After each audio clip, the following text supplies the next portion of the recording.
Hello.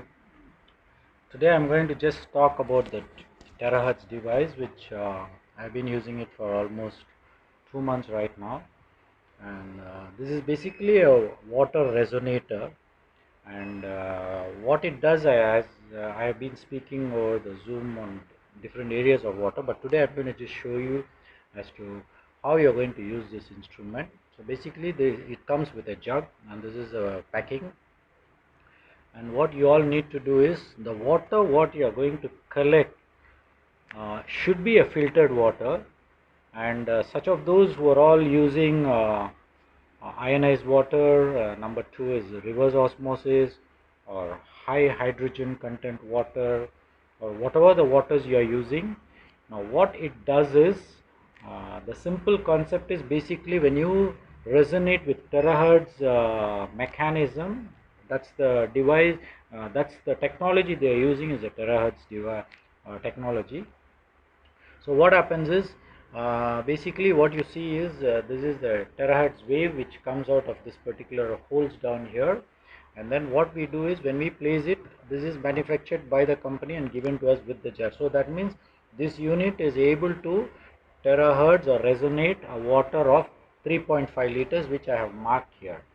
And you cannot go above the level because the water cannot go inside the device, which then it will get spoiled. Other than that, you cannot drop the device down, then of course the functionality we won't be able to. What happens is, when the moment you click onto the magnetized connectivity, you will get a sound here, and then you just press it on, it starts blinking. So when it starts blinking, automatically after 3 minutes it automatically stops resonating. So for a 3.5 liters of water, you just need to resonate for 3 minutes. But what we normally do is we use a 5-liter can, wherein the 5 liters water we do terahertz directly putting it on the bottle. There I do it minimum 2 times, that means 6 minutes of resonating the water. And once you finish the terahertz, the water is already ready to be consumed. So very important information is, it needs to be a filtered water. So that means you cannot use a tap water directly put it inside and terahertz, because we do not know the content of the water what you are getting in the tap, unless you make sure that it doesn't have heavy metals, it doesn't have chlorine, it doesn't have bacteria and parasites. All these, if you are very sure that the water is clean, then you can terahertz it. Because if you are going to pick water directly from tap and then going to terahertz it or resonate it, for example, if you are having a heavy metals inside, when you terahertz, the water molecular structure becomes so small that it starts going inside the cell. So maybe in the initial stages you may not feel anything, but in a long run, if you are going to drink that poisoned water, definitely it affects your body system and your organs. So we cannot blame the device for wrongly picking up the water and then we resonating it and drinking it. So make sure that you resonate a water with a pH of around 7.5 to 8.5 is good enough, with TDS around 0 to 200, and ORP 0 to minus 200 is good enough. We don't need a very high ORP because we are not treating cancer here. This is basically, we are talking, you need to, people should consume this water. Anybody can consume this water. And if you are looking at the age group, I would say drinking water doesn't have to be restricted to only to a certain particular people. Everybody can drink it, but because this has got a low frequency resonate, and because the benefits what you get out of the water is quite marvelous, I would say it's always better to start with a low dose. That means you can start off drinking this water with 500 ml, split into 5 different timings or on 100 each for the 5 times, and then increase it to 1000, and then maximum you can go up to 2000, 2 liters or 2000 ml per day.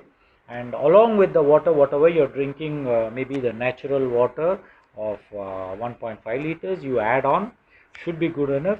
And your coffee, tea, all these, of course, you can prepare from resonated water, which definitely is going to do a lot of good benefits. But other than that, once you resonate, this water can be stored for a minimum period of around 1.5 months. That is 6 weeks is good enough. Now, does it affect the pH? I would say, if I have already checked this one. If I am like utilizing 9 pH water, what I notice is after I terahertz, it changes to around 9 to 9.2. Maximum is 2 units difference is there, but otherwise it doesn't change much. With the ORP is still the same. ORP is the same, as well as the TDS also is the same after you resonate the water. But the benefit of the resonating is it becomes antibacterial, antiviral, antifungal, and anti-radiation. These are major 4 differences, and other than that, the viscosity of this water also is minus 620. So that is also on the very, very higher side. And when you're looking at using this jug is much more easier, because the company has given that benefit for us. And other than that, what I would say is you need to give it a try of using this water, drinking it slowly, and then enhancing your quality of life by drinking the right properties of water. You should be able to get the right benefit of this particular resonated water. So thank you very much, and until I come back and see you in the next episode of Water, thank you very much and have a great day. Thank you.